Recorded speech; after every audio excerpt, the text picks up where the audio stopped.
game. The love of the game. Okay. I'm super tired, bro. My head hurts. I need some food. But I'm gonna make this video first, because that is how I roll. So, first things first, check it out, guys. Today, one second. I got my logo figured out, my company logo, my brand, my signature. I was looking over all of my different options that I've been going back and forth with the dude that I hired to do this. And I was like, I don't know. I like this one. I like that one. They're all pretty good. And I don't know, hold on. Sorry, this thing. There you go. Sorry, my tripod sucks. Okay. And yeah, I don't know. I was looking at all these and like, they're all good. They're all great, but I couldn't decide between them. I just felt like what represents me best. I don't want to use this AI thing, but also like this, something feels off. And then it just hit me. I just thought like, why don't I write my own signature? I didn't think of that before, I think because my writing is terrible. But I felt like, really, that's probably gonna be the most authentic version, right? And maybe if I do it carefully enough, it'll look decent enough. So, I wrote it a whole bunch of times and eventually landed on this one. And I'm kind of digging it, because then what I did is I took a photo, because I really wanted to kind of stylize it a bit. I took a photo and I applied some effect and stuff like that and ended up with this, you know, like a classic photo burned parchment or something like that. I think it looks pretty sick. I think this is what I'm gonna go for. And then I just started splitting it up into different versions, transparent, black on white.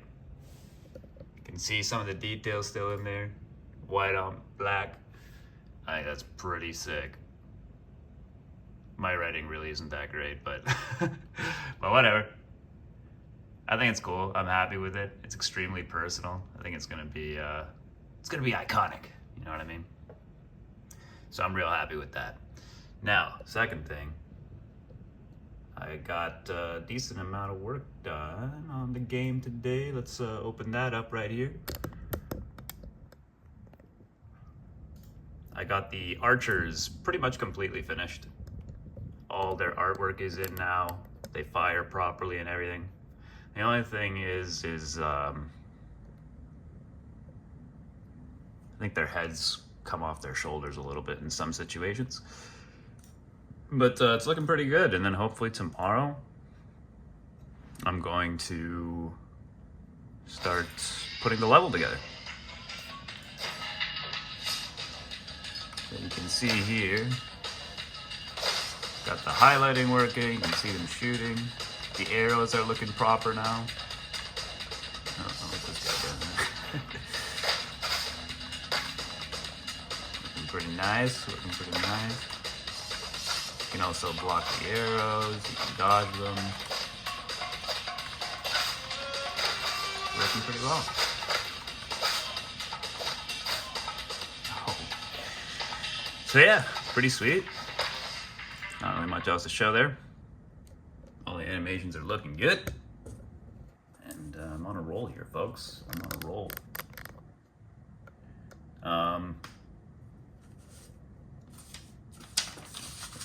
What else do I got to talk about? What else did I do today? Jack squat. Jack squat! Yeah, Chris Farley. I live in a van down by the river. I also made, I actually made a little trailer as well. I don't know if I'm gonna use this, but for my logo, I thought it'd be kind of cool to actually record myself writing it. And I thought, like, I don't know, that could be like my intro thing, you know? So oh, wait.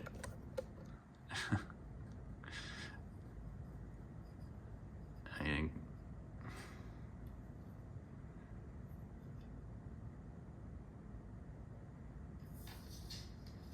oh wait, what the hell?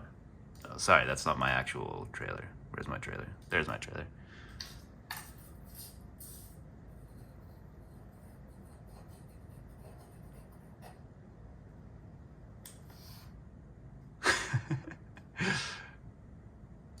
Kind of cheesy, a little cheesy, but I kind of like it. I don't know. Let's see. I can always just take the image I made and edit that into a video somehow. I don't know. But I'm pretty happy with it. I think this is pretty cool. I think it's very me, very stylistic. All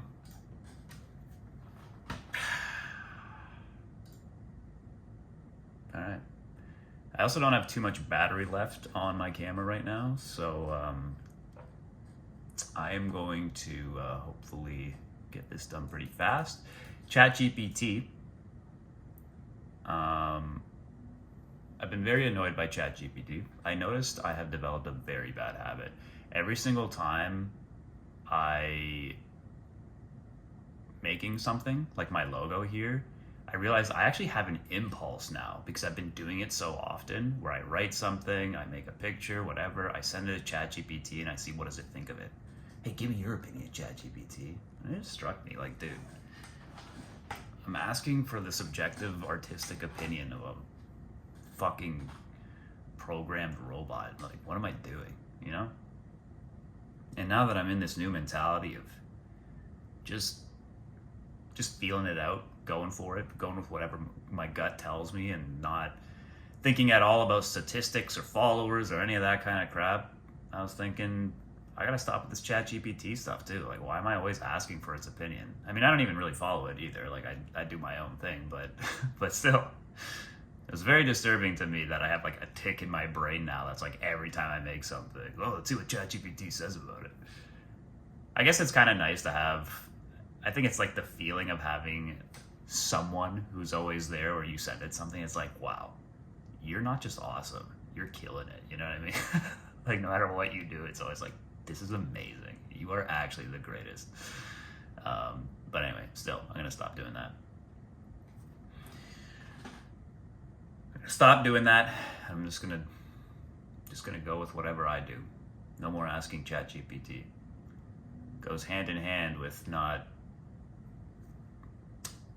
reading other people's comments and stuff on social media or spending too much time obsessing over stuff like that, you know?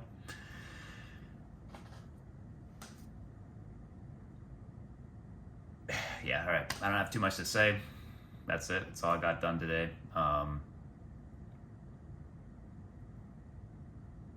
Really got to fucking break this cycle with my sleep, man. I had it going for a couple of days there and I screwed it up again, but tomorrow should be okay. Yes, it shall be. I had one little topic I wanted to briefly discuss. This one's kind of like whatever. Just because I'm committing to this, I'm going to go ahead and do it though, okay? The topic I wanted to cover for today was double standards when it comes to talking about climate change. I have noticed how, you know, when conservatives say, or I shouldn't say conservatives, but specifically people who don't believe in climate change, when it's the wintertime and there's a really cold day outside, they go, global warming? It's negative 30 degrees outside, bud. And of course, people who know better say, yes, but it is about long-term trends, not about the temperature on a single day, and so on. But then I notice how whenever there's a natural disaster now, a forest fire, a hurricane, anything, immediately everyone in the media is like, global warming, climate change. Now hold on. If it's about long-term trends, if we can't point to a single cold day and say that's not proof against global warming, well, then maybe we should stop also exploiting every single time a natural thing happens that has always happened before and immediately say that that's proof of global warming either. I mean, if you look at a long-term trend and you see more hurricanes happening, more forest fires happening, let's say, like, all right, that seems more reasonable, especially over a long period of time. But if we're just like, forest fire happened in general, global warming, seems to me that like there's a bit of a double standard here. Also, I find that when people, I mean, this is really related to this, but just the because people have this at the forefront of their mind all the time, they so often mistakenly talk about it like this. This was just one example, but another example is recently I saw a video where there was an iceberg off the coast of Newfoundland, and the iceberg is breaking off into pieces. And in the comment section, everyone's just like, global warming, oh my god, it's so bad, we're all gonna die. And then all these Newfies, these Newfoundlanders all come in and they're like, yeah, no, this is a tradition. This happens every single year.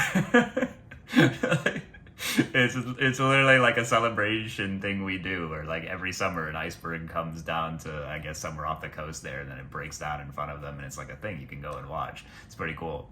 And they were like, yeah, the year that this doesn't happen, that's when we should be concerned. Because that means there was no ice that formed during the wintertime. So yeah, stuff like that is funny. And then I remember also thinking back when like Biden and Trump were running against each other, and I remember there was actually I don't even know if they were running. I think maybe Biden was already president. I don't know, but there was some kind of forest fire or something like that. And I remember Biden giving some kind of speech about I just got a Discord message about doing an interview for a game development podcast thing. I'll be doing that. But anyway, yeah, so Biden is giving some speech about that, and he said something about, like, this is why it's important not to elect Trump, because, you know, we can't have this many forest fires happening, or something along those lines. Now, don't get me wrong, I'm sure Trump's policies are not exactly the best for dealing with climate change, but this is another example of how the details of how climate change actually works are often lost and exploited for political points and things like that. Because while by all means Trump would probably be, or probably is, I guess now, worse for climate change, the difference here, from what I understand from all the reading I've done on the subject, is one that will not be seen for, like, I don't know, 40, 80 years or something like that. Like, there's not going to be less forest fires because under Biden, they reduced the output of carbon dioxide, for example, because there's a huge lag between these things. It's not like you put carbon dioxide in the atmosphere and then instantly the Earth is hotter now, and so now there's worse and crazier stuff happening and more instability in the climate. It takes time. Like, the more carbon dioxide in the atmosphere, for it to retain more heat, from what I understand, it's based on the fact that the sun is shining on the Earth every day, right? And so over time, it retains more and more heat. So anyway, there's always a delay. So whatever's going to happen over the next, I don't know, I assume a couple decades or so, is pretty much already set. Like, what we do now is now essentially irrelevant. Like, it's gonna get hotter, and it's too late for that. And I've seen so many articles where scientists talk about how, like, yeah, the time to really do something was like the 70s, the 80s, the 90s. They're always pushing it up a bit, but the point is, it's like the next, from what I understand, several decades are pretty much set in stone at this point in terms of the after effects of all the carbon that we put into the atmosphere. So when politicians are running against each other and talking about this stuff and the importance of their policies and whatnot, this is really, we're talking about stuff that's going to happen in like 50 years. We're not talking about, you know, there's going to be less forest fires tomorrow because Biden reduced climate or carbon dioxide pollution by a little bit, or output by a little bit. So anyway, it's not that big of a deal, because obviously I'm being kind of nitpicky here, since in the grand scheme of things, the overall point is that we should probably do something about it, whether that's short-term or long-term. But nonetheless, it's slightly annoying to me, as many topics are, where in the wider media people talk about subjects like this without really understanding the details of how this all works and what it actually means, and the double standards and the arguments people use. You may be noticing a pattern, for anyone who watches these videos, that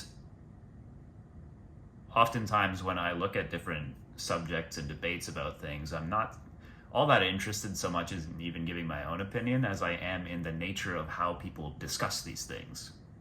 What annoys me more than anything is not even people being wrong, in my opinion, or disagreeing with me.